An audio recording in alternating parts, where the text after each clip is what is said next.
Supremo Lalu Yadav और CM Nitish लोगों की आंखों में धूल झोंक रहे हैं। ये हम नहीं कह रहे, ये कहना है केंद्र मंत्री गिरिराज सिंह का। क्या कुछ कह रहे हैं गिरिराज सिंह, आइए आपको बताती हूँ, लेकिन उससे पहले मैं प्रार्थना कुमारी और आप देख रहे हैं देशवा न्यूज। जैसा कि जातीय गणना सार्वजनिक हो चुका है और इस जातीय गणना को लेकर गिरिराज सिंह ने कहा कि राजद सुप्रीमो लालू यादव और सीएम नीतीश जातीय गणना के आंकड़ों को लेकर लोगों की आंखों में धूल झोंक रहे हैं। और क्या कुछ है बातें, आइए आपको इस रिपोर्ट के द्वारा समझाएं। बिहार सरकार ने जातीय गणना की रिपोर्ट को सार्वजनिक कर दिया है। रिपोर्ट जारी होने के साथ ही इसको लेकर सियासत भी शुरू हो गई है। बीजेपी ने जातीय गणना की रिपोर्ट को बिहार के लोगों की आंखों में धूल झोंकने वाला बताया है।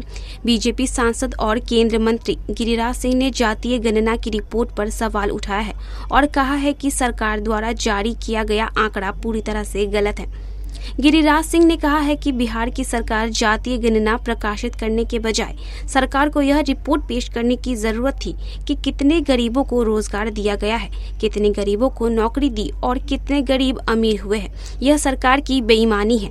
बिहार में हजारों जातियां हैं, लेकिन उसमें कुछ ही जातियों की रिपोर्ट सरकार द्वारा पेश की गई है। सरकार द्वारा सार्वजनिक की गई रिपोर्ट बिहार के लोगों की आंखों में धूल झोंकने के समान है। सरकार द्वारा जारी किया गया आंकड़ा पूरी तरह से गलत है।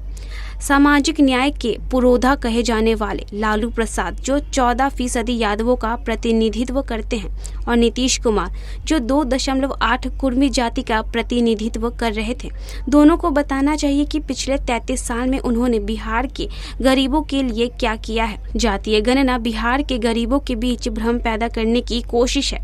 आज जब विज्ञान की बात हो रही है और दुनिया चांद पर पहुंच रही है, तो लालू और नीतीश जाति गिन रहे हैं।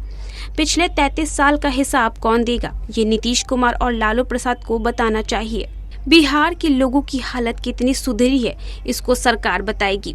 इस जातीय गणना की रिपोर्ट के जरिए अपनी विफलताओं को छिपाने की कोशिश लालू और नीतीश कर रहे हैं। तो देखा आपने किस तरीके से गिरिराज सिंह ने राजद सुप्रीमो लालू यादव और सीएम नीतीश पर कहा कि वो लोगों की आंखों में धूल झोंक रहे हैं। जैसा कि गणना तो अब सार्वजनिक हो चुकी है, लेकिन देखना ये दिलचस्प होगा कि अब आगे कौन कौन सी बातें सामने आती हैं। ऐसे ही देश दुनिया की तमाम अपडेट्स के लिए बने रहे देशवा न्यूज के साथ और तब तक के लिए हमें दे इजाजत। धन्यवाद।